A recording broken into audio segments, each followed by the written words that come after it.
Are you jealous, Alexandra? Tanong muli nito. Napailing siya at kung hindi pa napigilan ay baka natawa na kay Gareth. God, forgive me. How could this man be so insensitive with his words? Dati wala naman talaga siyang pinagseselosang babae kay Gareth. Walang naging iskandalo sa pagsasama nila. Pero simula nang bumalik si Natalie, wala na siyang ibang naramdaman kung hindi ang paghihirap ng damdamin. Nagagalit siya ngayon kay Gareth. Bakit tinatanong yun ng lalaki? Matagal-tagal na rin niyang pilit na itinatago ang totoong nararamdaman. Sa paulit-ulit na pagpili ni Gareth kay Natalie, alam na niya kung saan ang lugar niya. Umiling siya ulit, ngunit walang lumalabas na salita sa kanyang bibig.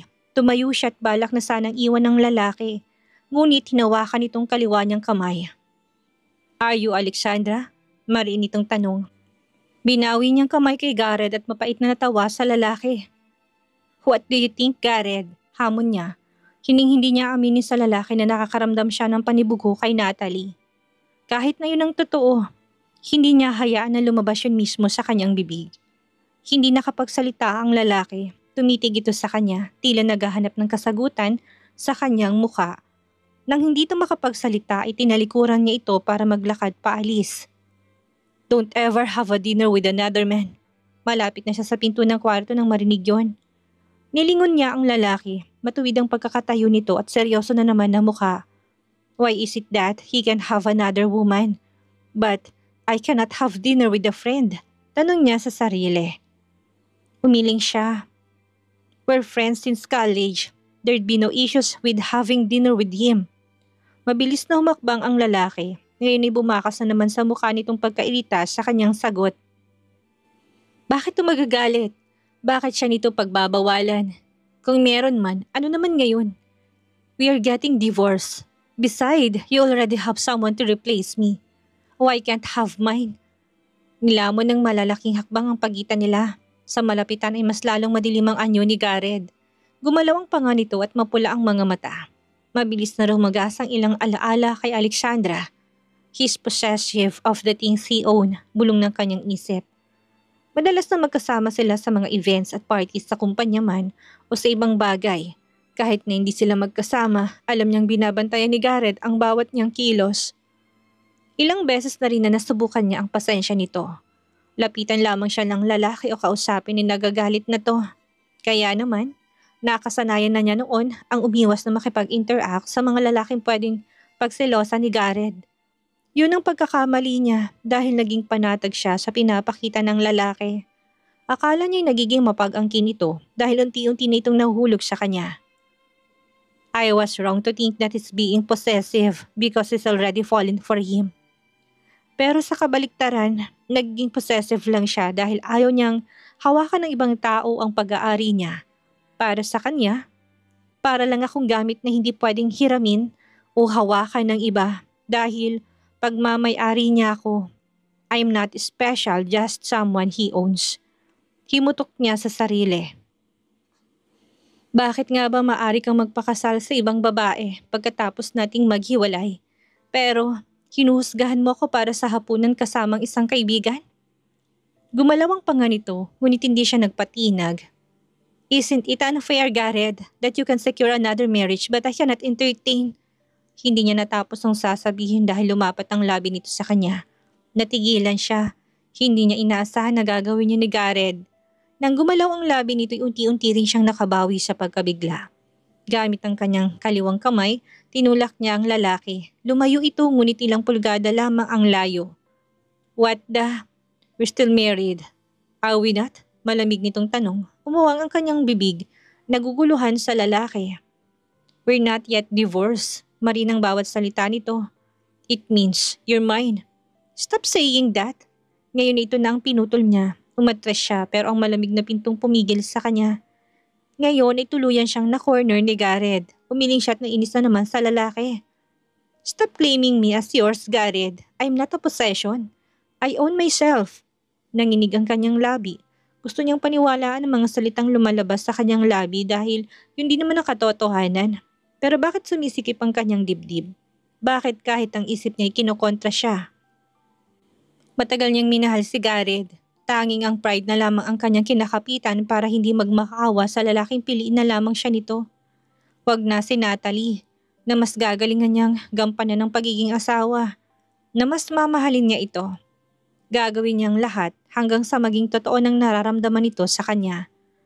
Mabutit may natitirang katinuan pa sa kanyang katawan para hindi niya yun gawin. Humakbang pa si Gareth kaya kinapos siya kaagad ng hininga. Sa lapit nila'y maririnig na nitong paghuramentado ng kanyang puso. I don't see you as my possession, but I'd like to claim you. I've always been. Bumabang mga mata nito sa kanyang labi. Territorial, sa takot na halikan na naman siya ng lalaki, nilagay niya sa dibdib nitong kaliwa niyang kamay. Ngunit hindi niya napigilan ang lalaki. Hinawakan nitong kanyang kamay at sinil siya ng mapusok na halik. Mariin niyang itinikom ang mga labit ng tatakot na baka madarang siya sa mga salita at halik nito. Sa pagkabigla niya hinawakan ni Gareth ang door handle sa kanyang likod at binuksan ang pinto. Mabilis nitong pinulupot ang dalawang kamay sa kanyang bewang para hindi siya mabuwal nang bumukas iyon. Bawat parte ng kanyang muka ay hinahalikan nito, maging sa kanyang leeg. Pilit naman niyang iniiwas ang muka. Gareth, bumaba ang halik nito sa kanyang balikat. Napasinghap siya. Simula pa man noon, tanging si Gareth lamang ang nakakagawa nito. Bawat halik, haplos at hawak nito ay siyang sumisindi sa apoy na mabilis na tumutupok sa pagkatao ni Alexandra. Gareth, nanginig ang kanyang labi, kasabay ng pagbuhos ng kanyang mga luha. Kailan ba niya mararamdaman na gusto siya nito? Puso't kaluluwa niyang gusto nitong angkinin at hindi ang katawan niya. Bumalik ang halik nito sa kanyang pisngi at natigilan ng lalaki. Nalasahan itong maalat na likidong naglalakbay sa kanyang pisngi. Unti-unti itong lumayo, magkasalubong ang kilay na tumitig sa kanya.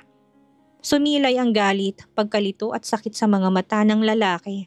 Hindi siya sigurado kung tamang huling emosyon na nakita niya dahil mabilis lang yung nawala. Stop doing this, Gareth. May pagmamakaawa sa boses niya. Ngayon niya napagtanto na durog na siya. Ang bawat itong halik ay mas lalo nagpapalalim sa sugat niya. Ang haplos nitong pumapaso sa kanyang mga pasa. Ang pag-angkin nito ay mas sumisira sa kanyang pagkatao. Hindi ba't gusto nitong tapusin na nila ang pagpapanggap? Gusto na nitong alisin siya sa buhay nito para maging maayos ng pagsasama nila ni Natalie? Hindi ba't hindi na siya nito kailangan? Bakit kailangan pa siyang pahirapan ni Gareth? Lumayo ang lalaki at walang salitang tumalikod. Marahas nitong inabot ang coat sa upuan na tuloy-tuloy na lumabas ng apartment. What's the matter, Gareth? Tanong ni Pablo nang mapansin ang pagiging tahimik niya. Nasa tapat ang mga kaibigan kasamang 4 na babae. Dala-dalawang babae ni Pablo. Ganon din si James na madalas bugahan ng usok ang mukha ng babaeng sa kanan habang hinahalikan nitong leeg ng lalaki. Hindi naman siya apektado sa eksenang nagaganap sa harap niya dahil sanay siyang ganyan si James sa mga babae. Ngunit hindi nito napansin ng babae na sa kaliwa na kanina pa, hinahaplos ang hita ni James. Kumuha siya ng bagong inumin at nagsindi ng sigarilyo. Mag-isa siya sa mahabang sofa habang nakatingin sa mga taong nagsasayaw sa ibaba. Nasa ikalawang palapag sila ng club kaya halos tanaw niyang lahat na nangyayari sa ibaba. Marami ang tao at marami rin ang mga babaeng nakakalat pero hindi pa rin mawalang isip niya sa mukha ni Alexandra. Something's bothering you. Si Natalie ba? Tanong ulit ni Pablo habang nagsasalin ng inumin. Nilingon niyang lalaki. Hindi niya magawang sagutin ito. Kanina pa nagri-ring ang cellphone niya pero hindi niya yun pinapansin. Hanggang sa maubos niya, ang kanyang pasensya tuluyan na yung inoff. Hinilang 10 beses na sidumbukan ni Natalie na tawagan siya. Pero wala siya sa mood para kausapin ng babae. No, matipid niyang sagot. Then, the company? Nagtaas ng kilay si Pablo, umiling din siya. Maayos naman ang pamamalakad niya sa kumpanya, walang problema. Maliban lamang sa madalas na uminit ang kanyang ulo kapag si Ivy ang naghahatid ng bago niyang schedule o ng kape niya sa umaga. Hindi siya sanay dahil madalas na si Alexander naman ang gumagawa nun. How's Tita Claudine by the way? Tanong nito. Sumandal siya. Hindi pa sila ulit nagkakausap. Pagkatapos niya kanina sa warehouse ay bumalik siya sa company para ihabol ng meeting sa isang Chinong investor na aalis na pabalik ng China ngayong gabi. Nang matapos sila, ilang dokumento pang binasa at pinirmahan niya bago siya makabalik sa bahay ni Alexandra. All I think about is her. Bulong ng kanyang isip.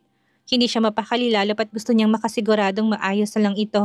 Nang makarating siya sa apartment ng babae, naabutan niya itong mahimbing na natutulog sa sala. Nang mga oras na yun, parang napawi lahat ng pagod niya. Kaya sa malapit na upuan siya naupo para pagmasdan ang pagtulog nito. Hindi niya namalayan na nakaidlip pala siya. Sa pagtitig lamang sa mukha nito, nalimpungatan siya nang marinig na nagring ang phone nito at nang marinig ang pangbanggit ng pangalan ng lalaki, parang umakit kaagad ng lahat ng dugo sa kanyang ulo. May kinakausap tong lalaki, may plano pang dalawa na mag-dinner. Tinungga niyang hawak na inumin at muling nagsindi ng sigarilyo dahil ubos na ang una. Napansin niyang lumapit ang babaeng katabi kanina ni James. Naupo ito malapit sa kanya at ngumiti ng matamis. "Let me serve you, Gareth," malambing nitong sabi. Abala na si James sa pakikipaghalikan sa isang babae kaya hindi na siguro nito kinaya at lumapit na sa kanya. Kumunot ang kanyang noo. Purong pagkadisgusto ang kanyang nararamdaman sa babae. Inabot nito ang bote ng alak at pinagsalin siya. Napansin niya kaagad ang makapal na makeup ng babae. Hindi kagaya ni Alexandra. Napaka-natural lamang nito. Hapit na hapit din sa suot na leather tube top at itim na skirt. Halos makita ng mga masasela na parte ng katawan. Kahit kailan hindi niya pa nakitang ganitong suot ng kanyang asawa. Mabuti na lamang at hindi ganito manamit si Alexandra. Kung hindi baka ikinulong na lamang niya sa kwartong babae dahil hindi niya hayaan na makita ng ibang lalaki ang masaselang parte nito. Napansin ng babae ang paninditig niya kaya ngumiti ito ng matamis. "I hope you're enjoying the night." Nang akit nitong sabi, hindi na napigilan at pinato na ng tuluyan sa kanyang hitang kamay nito. Parang mabilis na nanginig ang kanyang katawan sa iritasyon. "Don't touch me." Malamig ang boses na saad niya. Humagik-hik ito. "Bakit ang init ng ulo mo? Gusto mo bang magpalamig?" Hinawakan niyang pulsuhan ng babae at tumayo. Napatayo rin ito. Malakas niyang itinulak ito dahilan para bumagsak muli ito sa tabi ni James. Nagulat ang babae. Ganon din ang kanyang kaibigan. "What's your woman, James? They're pestering other people." Sa gulit ng babae, hindi ito nakapagsalita. Bumalik siya sa pagkakaupo. Mas iritado na ngayon. "Can't wait for your turn."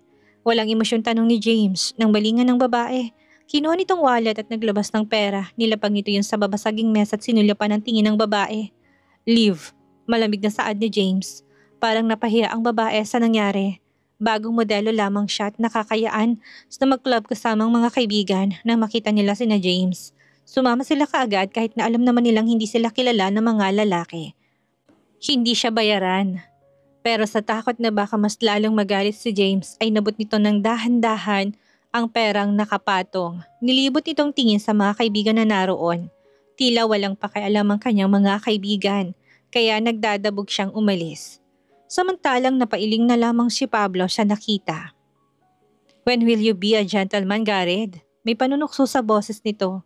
Sinamaan niya ng tingin na kaibigan. Tumawa ito. "Ayos na bang pakiramdam mo, Alexandra?" Nag-aalalang tanong ni Manang Laura. Pinunasan niyang bibig pagkatapos magmumog. Pinilig niyang ulot pinakiramdaman ang sarili. Ang dali-dali niyang mahilo sa amoy ng bawang. Hinawakan niyang tiyan at nailing sa sarili. "Ayos na po ako, Manang," sagot niya sa mababang boses. Pinadala ni Claudine ang babae para tumulong sa kanya ngayong gabi. Nung una, ayaw niya sanang tanggapin ng kasambahay dahil nakakahiya, pero ayaw nitong bumalik sa mansyon dahil siguradong sesesantihin to ni Senyor Melandro o ni Claudine mismo. Naawa naman siya sa babae. Binili niyang pwede naman itong umalis pagkatapos siyang paghandaan ng pagkain at tulungan sa magagaan na gawain. Lalo pat isa lang ang kwarto sa kanyang apartment. Hindi niya kayang patulugin ng babae sa kanyang sofa. "Nahilo lang ako kanina," dagdag niya na makitang pag-alala sa mukha nito. Huminga ito ng malalim. "Hindi ba natin tatawagan si Sir Gareth, Alexandra?" Tanong nito. Mariin siyang umiling. "Ayos na ako, Manang. Kailangan ko lang maligo dahil ang lagkit ng pakiramdam ko." Ihahanda akong bathtub. Agap nito kaagad na naglakad papunta sa kanyang kwarto. Dahan-dahan naman siyang sumunod, natatakot na baka mahilo na naman at masuka. "The nausea I'm feeling is too much." Hindi ba pwedeng magbuntis na hindi nahihilo o nasusuka? Gumiwi siya sa kanyang sarili. Madalas na makita niya sa mga pelikula na nasusukang babae kapag buntis. Marahil normal na yon. Pagkapasok niya sa kwarto ay naabutan niyang inaayos ni Manang Laura ang kanyang damit. Nakahanda ng bathtub, Alexandra. Imporma nito. Salamat, Manang. Pumasok siya sa banyo at nakitang nakahanda na nga ang tubig sa maliit na bathtub. Sumunod sa kanya si Manang Laura. May dalang tuwalya. Gusto mo bang tulungan kita na mag-alis ng damit? Umiling siya. Kaya ko po, Manang. Masuyo tong ngumiti. O sige, tawagan mo lang ako kapag may kailangan ka. Lalabas na muna ako. Pagkaalis ng katulong ay maingat niyang inalis ang damit. Natatakot na baka dumugo ang kanyang kamay. Nang maalis niya ang damit ay saka lamang siya lumusong sa medyo mainit na bathtub. Agad siyang nakaramdam ng ginhawa. Sa wakas, pagkatapos ng mahabang araw ay saka lamang siya nakaramdam ng kapahingahan. Naingat ang kanyang paglinis sa katawan gamit ang isang kamay. Samantalang ang kanan niyang kamay ay nakalabas sa bathtub at sinisigurado na hindi ito mababasa. Alam niyang mabilis lang na maghihilom ang kanyang sugat. Kailangan lang na ingatan ito. Manang, tawag niya nang maitapis ang tuwalya sa katawan. Manang, kailangan niya ng roba dahil plano niya na matulog na nakaroba lamang. Bumukas ang pinto ng banyo at inasahan na niyang si Manang Lorang papasok pero napamaang siya nang makita si Gareth. What do you need? Tanong nito. Umawang ang kanyang labi. Anong ginagawa mo dito? Nasaan si Manang? Tanong niya nang makabawi. I already sent her home. Pinasadahan niya ng tingin ng lalaki. Nakapangbahay na ito. Puting t-shirt at itim na comfy short ang suot. Mukhang galing lang din sa pagligo dahil basa pang buhok at nanunood sa kanyang pamilyar na amoy ng sabon nito. Kumunot ang kanyang noo. Why did you send her home?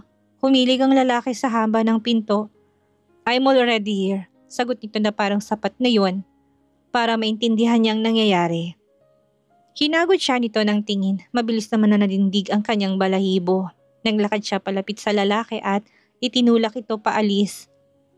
Leave. I need to change. Your clothes are in the bed. Saad nito. Napabuga siya ng hangin. Oo nga pala, nasa kamang damit niyang inihanda ni Manang Laura. Mukhang kailangan niya na talagang magdamit ng pantulog at huwag ng roba lang. Nilagpasan niyang lalaki at nakita niya ang kanyang damit.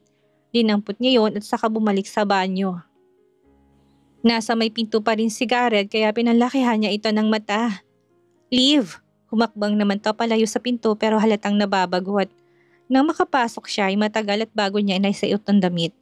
Are you not done yet? Do you need help? Napapikit siya ng frustration. Really, Gareth? You're still waiting outside my bathroom. Dahil sa iritasyon na naramdaman, binuksan niyang pinto at pinagtaasan ito ng kilay. Bakit ka ba nandito? Kumunot ang noon nito, naguguluhan. I already told you to leave. Nagsalubong ang kilay ng lalaki at parang mas lalong na-offense sa kanyang sinabi. I'm not going anywhere. Matigas itong saad. Kaysa makipagbangayan ay lumabas siya ng banyo at nagtungo sa kama. Aalis na lamang si Gareth kung kailan ito gusto. Are you gonna sleep now? Sumunod ang lalaki at naupo sa gilid ng kama. Nilingon niya ito. Yes, I still feel tired. Pag-amin niya. Manang Laura told me that you were vomiting. Nanigas siya sa kanyang kinatatayuan. Nagsumbong pa palang katulong kay Gareth. Nausea, utal niyang sagot. Nahilo lang ako. Siguro kasi wala pa akong kinain. Did you already take your medicine? Seryosong mukha nito, tumango siya ng marahan. Naupo siya sa kama at hindi na gustong makipag-usap kay Gareth. Bakit ba ito nandito? Hindi ba kasama na dapat nito si Natalie? Natahimik ang buong silid, nakatingin to sa kanya at parang naghihintay na may sasabihin pa siya. Kaya naman huminga siya ng malalim. Are you not going home? Seryoso niyang tanong. Ilang beses na marahang kumurap si Gareth.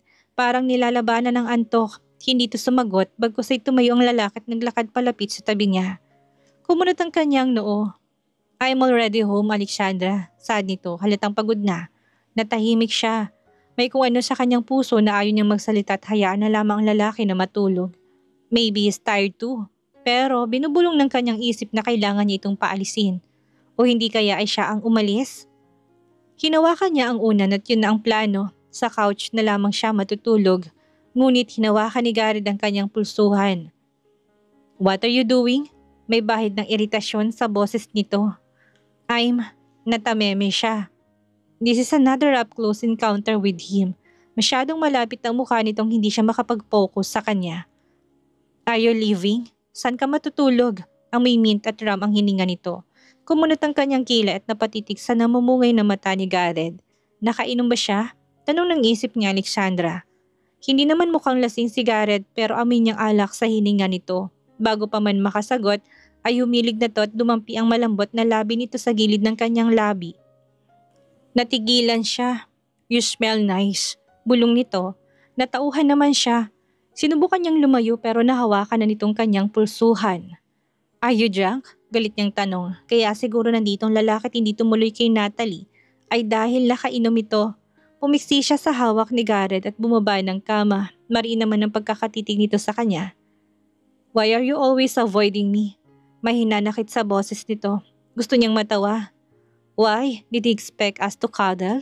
Tinignan niya ang lalaki at naiiling. What do you want din? Nagtiimbag ang lalaki sa kanyang tanong. Mapait naman siyang napangiti sa sarili. Sana hindi mo inaasahan na yayakapin kita gayong magkakahiwalay na tayo. Dumilim ang emosyon sa mga mata ni Gareth. Tila bumaba ang temperature ng silid sa lamig ng tingin nito. Hindi niya gustong makipagbangayan sa lalaki. Ayos lang sa kanya. Kung sa sala na lamang siya matutulog, mas mabuti na yon kaysa magkasama sila sa iisang kama. Tinalikuran niya ito at naglakad papunta sa pinto. Pero bago niya pa mahawakan ang seradura nito ay nahawakan na ni Gareth ang kanyang bewang at inangat siya sa sahig. Napatili siya kasabay ng pagkapit sa braso nito gamit ang kaliwang kamay. Gareth! Gulat niyang sigaw. You're not sleeping here in the couch. Malamig nitong saad. Ibaba mo ko! Sinunod naman niya nito. Binaba siya ng lalaki sa kama pero ginapo siya kaagad ng hininga nang hilahin siya nito pahiga at kububawan. Parang ilang segundo rin na naputol ang kanyang paghinga dahil sa ginawa nito. You told me you're already tired. Why don't we rest? Nasa tapat siya ng mukha nito. Namumungay pa rin ang mga mata nito dahil sa pagod at marahil dahil sa alak. Sasagot na dapat siya nang lumapat na muli ang labi nito sa kanyang labi. Mariin ang halik nito, mapang-angkin at hindi siya binibigyan ng pagkakataon na mag-iwas. Ang kaliwang kamay ay pilit niyang tinukod sa dibdib nito para ilayo ito pero wala yung lakas. Kaya sa huli, tinigil niyang pagpupumiglas. Bumaba ang halik ni Gareth sa kanyang leeg, ngunit magaan ang halik nito. Maingat, tila natatakot na basag siya. Kinagat niya ang ibabang labi, hindi niya hayaan na madarang sa mapanuksong halik nito. My body's aching to hold you, Alexandra. Bulong nito. Nagsitindigan ang kanyang balahibo. Anong sinasabi nito? Ang halik ng lalaki umabot sa kanyang collarbone at ramdam niyang nag-iwan to ng marika. I've been lost for a while. Why are you always pushing me away? Nasasaktan itong tanong. Kinuyom niyang isang kamay. I've been pushing him away? Hindi ba't gusto nitong lumayo na rin sa kanya? Hindi ba't yun lang naman ang tamang gawin? Lumayong lalaki at binalik ang tingin nito sa kanyang mukha. Pinanatili niyang blankong ekspresyon na magkasalubong ang kanilang tingin. Mas lalong namungay ang mga mata nito, marahan itong hinaplos ang kanyang pisngi at dahil sa ginawa nito'y parang binalot ng mainit na kamay ang kanyang puso. Paano naging napakaamo ng lalaking ito sa akin ngayon? Kung kailan naging malupit siya nitong mga nakaraang araw. Nanubig ang kanyang mga mata. Bakit ang dali-dali lang para kay Gareth na paglaruan siya? Bumaba ang mukha nito at pinataka ng halik ang kanyang ilong. Naipikit niyang mga mata at mabilis na tumulong luha sa gilid ng kanyang mata. Mabigat ang dibdib ni Gareth habang hinahalikan ang mukha ni Alexandra. Maamo pa rin ang mukha ng kanyang asawa. Malaanghel pa rin itong tingnan pero hindi niya maipagkakaila na marami na nagbago dito. Bawat halik ay bumabalik sa kanyang alaala ang sinabi ni Pablo. Saan ka uuwi ngayon? Tanong ng kaibigan. Hindi niya ito kinibo. Bagkos nilabas niya ang susi ng sasakyan. Kanina pa umalis si James kasamang babaeng kalampungan nito. Sila na lamang ni Pablo ang nanatili sa VIP room. Lumabas lang saglit ang babae nito kaya naiwan silang dalawa. Are you going to Natalie? I'm sure she's in the hospital. Sad nito, may tama na ng alak. Malapit na maghating gabi. Sigurado siyang nagpapahinga na ngayon si Natalie. Naglakad siya papunta sa pinto pero tinawag nitong kanyang pangalan. Alexandra's kind and warm-hearted. Gareth, a woman like her. She should be treasured by a right man. Dapat tratuhin siya ng tama, mahalin ng tama. Nilingon niyang lalaki, seryosong mukha nito, at halatang malalim ang iniisip. Sana makita mo na hindi mo siya kayang tratuhin ng mas mabuti. Palayain mo siya. Yun ang magpapasaya sa kanya. Palayain siya. Hinalikan niyang masalang parte ng leeg ni Alexandra at sa wakas narinig niyang pagsinghap nito. Kanina'y para lang itong bato, walang reaksyon sa ginawa niya. Muli marahan niyang kinagat ang masalang parte ng leeg nito. Alam niyang mag-iiwan yun ng marka, pero yun naman talagang plano niya. I have to mark her, claim her. She's mine. Gareth, sinubukan itong itulak ang kanyang dibdib pero hindi niya kayang mapalayo sa babae. Malaking bagyong kinakalaban niya sa loob-loob niya. Ang tanging kumakalma sa bagyong iyon ay ang presensya ni Alexandra. Kung ang pagpapalaya sa kanya ay nangangahulugan ng pagpapaligaya sa kanya, bakit parang mahihimatay ako at pinapatay ang puso ko? Tanong niya sa sarili. Ipinalibot niya sa bewang nitong kanyang kamay at marahang hinaplos ang tiyan nito. When was the last time she hugged me? Namoy niyang babae at sa unang pagkakataon, umangat ang kanyang labi para totoong ngiti. She still smells like honey. Sweet honey. Lumayo siya para tignan ito. Namumungay ng mga mata ni Alexandra sa kanyang mga halik. Hayaan mo ako manatili dito ng ilang sandali. Kapag nakatulog ka, lilipat ako sa sofa. Nangangako niyang saad. Napaawang ang labi nito. Namumulang pisngi ni Alexandra at parang anghel na inosenteng nakatingin sa kanya. Hindi ito nagsalita kaya umayo siya ng pagkakahiga. Nilagay niya sa kanyang brasong ulo nito at pinataka ng halikang noon nito. Let's sleep. Masuyo niyang bulong. Yun lang ang kailangan niya. Pakalmahin ng bagyo sa kanyang loob at alam niyang ang yakap ni Alexandra ang tanging magpapakalma nito. Niyapos niyang babae at pumikit. Saglit na nabalot na katahimikan ng buong silid. Ilang minuto na siyang nakapikit nang magsalita ang babae. Why are you doing this, Gareth? Halos pabulong nitong tanong. Hinapit niya papalapit ang babae at niyakap ito na mas mahigpit. Hindi naman ito nagreklamo kaya napangiti siya. Ang init na nararamdaman ko ngayon ay sapat na para matunaw ang lamig na kanina ko pa nararamdaman.